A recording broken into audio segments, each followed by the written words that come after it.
listeners. Today we're here at Breakaway Cafe in Dover, New Hampshire with Ben. So Ben, tell us a little bit about Breakaway Cafe and how it started. So Breakaway is a cafe that I worked at for 6 years now. It started as Flight Coffee, and I came there as a kitchen manager while Kelly Bauer owned it.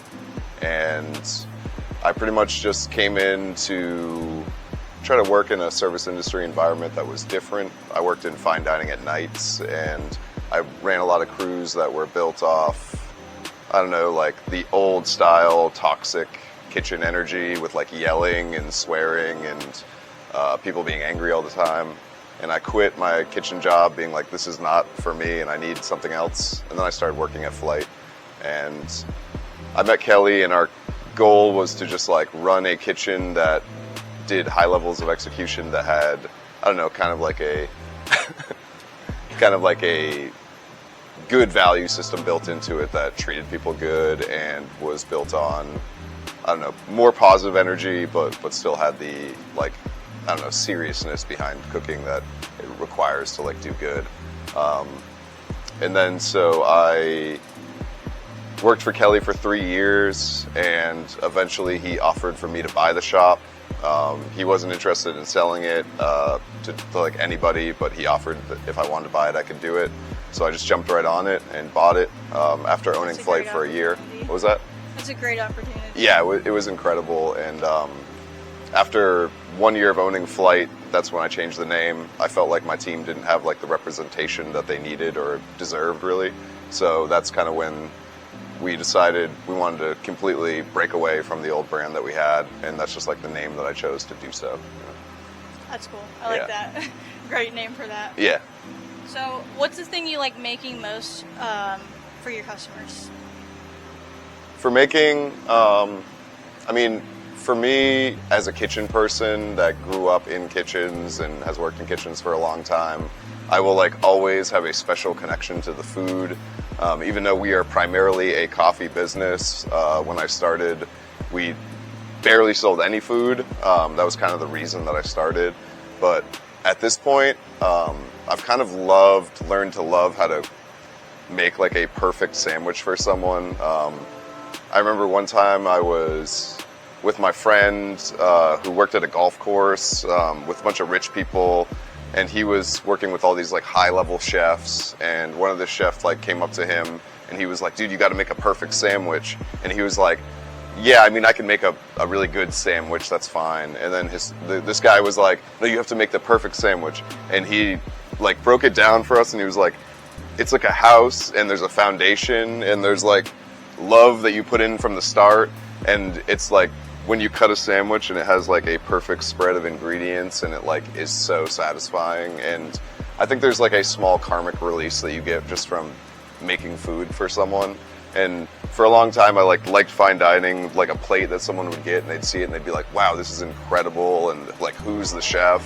And I think cooking is like more so should be important. Like, someone eats something and it like changes the trajectory of their day or their like mood, and it helps them to feel good about themselves and their lives, instead of being like, oh, I spent $200, I need to see the chef, or like he must be such an amazing person, you know? It's like doing something for someone else shouldn't be about you or what they think of you. It should be about what you do for them, like at the root of making a sandwich or a coffee, you know? So what's your perfect sandwich?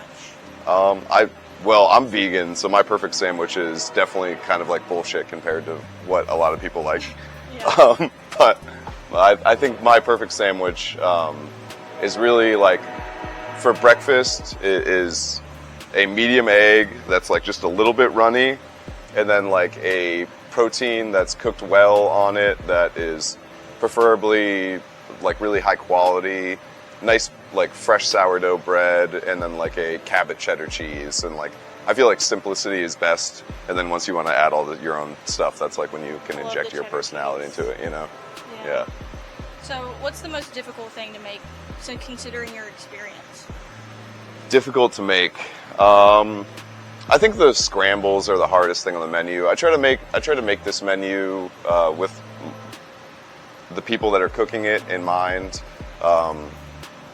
I like it to be stuff that can be executed sometimes on a Saturday or Sunday we're making like 200 or 300 dishes. So being able to execute it perfectly hundreds of times over is a really important part of making a good sandwich, a good dish, and making it well. So I think the hardest thing that we make is a scramble, just because it's a little bit more labor intensive, and we cook soft scrambles, so it's, no color on the eggs. They come out nice and fluffy. They're not wet. They're not super dry and like burnt. It's about getting them like into that right perfect spot. And I think if there's anything that I kind of hammer into our team that is cooking, it's like just cooking scrambled eggs perfectly over and over again. And that's kind of like one of the higher level execution jobs. But besides that, we also prep everything in house, and make almost everything from scratch. So doing prep is really the real labor of love of this business. We sit there and cut a whole case of peppers to pickle, and we make all our dressings in house, and doing that stuff is like really the challenging labor of love that you get to do for cooking for this town. It's like being able to do the tahini dressing and stuff like that, and we make hummus in house. We make salsa in house. There's lots of little projects that we do that it could be easy to just open up a can and dump it into a container and put it on the line and serve it. But it's a challenge that we kind of afford for ourselves for the quality that we think our community deserves. That's great. I love that. I love when a place is making their salsas. Yeah, it really makes so a difference, and yeah. it's so easy too. I mean, it's really not like a complicated process, but a lot of times places that I've worked, when they want to cut costs or they want to like make more money on stuff, their thought isn't, I want to make something better and get more people through the door and create something that's like truly touching my community. It's someone that doesn't have a connection to food saying, we need to pay our people less, we need to make worse food that has lower quality and a better profit margin. And that's just like doing a disservice to your community. And as a business owner, I've been learning that it's just like, the more you do good for your community, the more that they'll just show up for you. So, it's always worth it to pay your people. It's always worth to pay for the products that you're getting in. And it's always worth to just like put the love into the product that you're creating, so that you're putting yourself into a point where you're making a place people want to be, instead of making a place that when people are there, you can make money off of them. Yeah, that's great. Do you have any future goals for Breakaway Cafe? Future goals. One of my biggest like challenges that I've kind of gone through in the last couple of years is we had our live music program, and it was incredible. Probably one of the most life-changing times of my life and healing, to just have Dover community be back in music in full swing and put so many different artists on, from indie bands to hip-hop shows to doom metal to punk and hardcore, power violence, grind. We just had like pretty much every kind of band playing here. And I ran into some trouble with the tenants above us. I lease our space, so I have a landlord and tenants and neighbors to deal with, just like anyone else. So once we got to the point where we were having metal shows like multiple times a week, eventually pretty much my landlord and my neighbors got fed up with it, and they needed us to stop. And it was a really hard time for me. And then I had so many people reaching out and offering me their venue spaces. So now I book shows at Chapel and Main across the street. I do shows at the Kittery Dance Hall. I do shows at Rumors in Biddeford, Maine. I do shows at the Elliott Grange Hall.